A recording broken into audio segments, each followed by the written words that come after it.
IoT ประจำบ้านสวัสดีครับมาชม Power Bank DIY ที่ประกอบขึ้นจากแบตเตอรี่18650ที่ไม่ได้ใช้แล้วนะครับปกติแล้วผมซื้อ Power Supply มาค่อนข้างเยอะที่เป็น DC 12โวลต์5โวลต์นะครับแล้วก็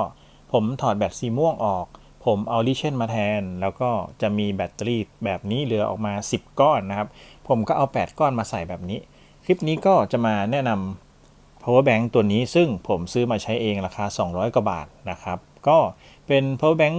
ที่เป็นทางเลือกนะสำหรับคนที่มีแบตอยู่แล้วนะครับหาซื้อได้ตามร้านค้าออนไลน์จริงๆมีประมาณ100กว่าบาทด้วยแต่หน้าตารุ่นนี้มันสวยดีนะครับด้านหน้าก็จะเป็นแบบนี้บริเวณนี้จะมีปุ่มด้วยนะครับปุ่มทางขวามือสามารถกดดูเปอร์เซ็นต์แบตได้นะครับตอนนี้ผมชาร์จไปที่ 80% ชาร์จเข้าเร็วนะแล้วก็ชาร์จออกก็เร็ว 2.1 แอมป์นะครับส่วนชาร์จเข้าก็ตามสเปคที่เขาเขียนไว้ก็คือชาร์จเข้า2แอมป์นี่แหละครับก็ถือว่าเร็วดีแล้วก็ชาร์จออกด้วย 2.1 แอมป์ต่อพอร์ตนะครับผมลองเสียบทั้ง2พอร์ตแล้วก็ได้ 2.1 อยู่นะครับก็โอเคพอร์ตนี้ 2.1 แล้วก็พอร์ตนี้ 2.1 นะครับเดี๋ยวคลิปนี้เราจะมาทดสอบกันแล้วก็มาดูว่าหลายๆอย่างมันเป็นยังไงบ้างบางอย่างผมก็ทดสอบมาแล้วแหละนะครับก็พบว่ามีข้อดีและก็ข้อเสียแล้วก็อยากจะมาแนะนำขั้นตอนการประกอบแบตใส่เข้าไปนะครับสำหรับรุ่นนี้ก็มีวงจรอยู่แบบนี้นะครับแล้วก็บริเวณทางซ้ายเป็นขั้วบวกทั้งหมดเลยบริเวณทางขวาเป็นขั้วลบทั้งหมดเลยนะครับตอนนี้ก็ประกบฝาหลังเข้าไปแล้วนะครับแน่นพอสมควรผมมีติดกาว 3M ที่เป็นสีแดงสำหรับติดรถยนต์นะครับแปะเข้าไปด้วยรุ่นนี้ผมแปะเข้าไป2ลอนนะครับลอนที่1ลอนที่2โดยที่ผมไม่ได้แกะอีกฝั่งหนึ่งนะผมแปะฝั่งนี้แค่นั้นเองนะครับแล้วฝั่งนี้ปล่อยให้มันๆอยู่แบบนี้เพื่อเสริมความแน่นเฉยๆตอนนี้ผมก็กดฝาหลังเข้าไปนะครับพอดีคลิปเสียหายก็ต้องขออนุญาตข้ามด้วยนะครับหลังจากที่ใส่เรียบร้อยแล้วก็บริเวณนี้จะมีคมเล็กน้อยนะครับนิดหน่อยก็ไม่ได้เป็นไรก็อาจจะเอาคัตเตอร์มาขูดก็ได้นะด้านหลังไม่มีคม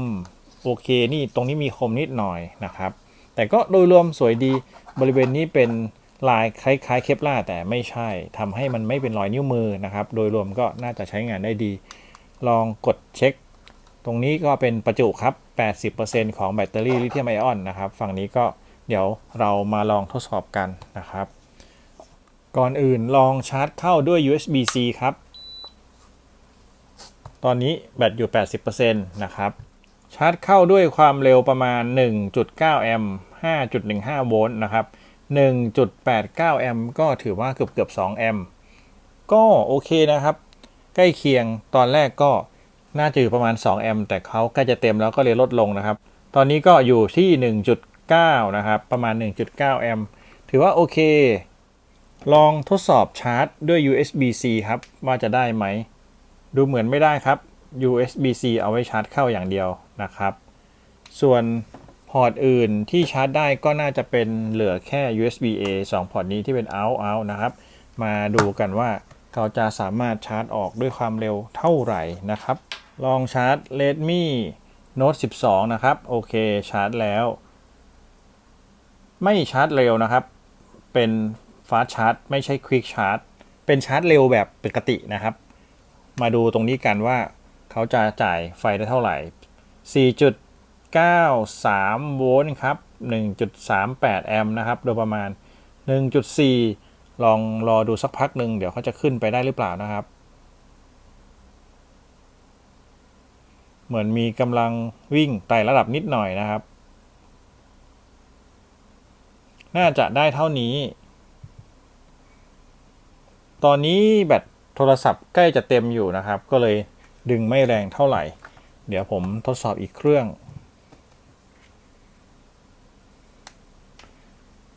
ตัวนี้ก็ 83% นะครับดึงที่ 4.95 โวลต์ 1.32 แอมป์ลองทดสอบดึงไฟเพื่อจ่ายให้กับ power bank ครับตัวนี้ power bank อยู่ที่ 61% นะครับตัวนี้ 79มาดูกันว่าใครจะจ่ายให้ใครโอเคตอนนี้ก็ดูเหมือนกำลังวิ่งอยู่นะครับเดี๋ยวผมจะลองชาร์จอีกพอร์ตหนึ่งไปด้วยนะครับดูว่าเขาจะลดลงหรือเปล่าลองชาร์จมือถือ2เครื่องนะครับ iPhone 1 เครื่องกับ Android 1 เครื่องดูเหมือนว่าเขาสามารถจ่ายให้ Android เร็วขึ้นนะครับอยู่ที่ประมาณ 1.7 แอมป์ครับถือว่าโอเคนะไม่ได้ขี้เหร่นะครับเอาไว้ใช้กับสมาร์ทโฮมสมาร์ทดีไวซ์เซนเซอร์อะไรพวกนี้ได้หรือใช้กับกล้องวงจรปิดก็ได้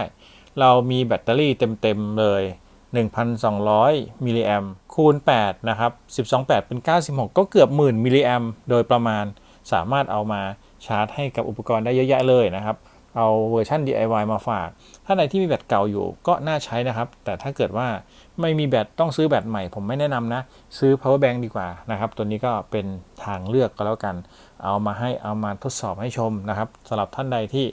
มีแบตเดิมก็ไม่ควรจะปล่อยทิ้งนะครับเสียดายแบตก็เอามาใช้แบบนี้ก็ได้แล้วเอาไปจ่ายให้กับกล้อง5 โวลต์หรือพวกสมาร์ทเซนเซอร์ DIY เซนเซอร์อะไรพวกนี้ครับยังมีประโยชน์กว่านะครับก็เอาไอเดียมาให้ชมประมาณนี้สำหรับท่านใดที่มีคำถามอยากให้ทดสอบตรงไหนก็คอมเมนต์ไว้เลยเดี๋ยวจะรีบหาคำตอบมาให้นะครับขอบคุณที่รับชมครับสวัสดีครับ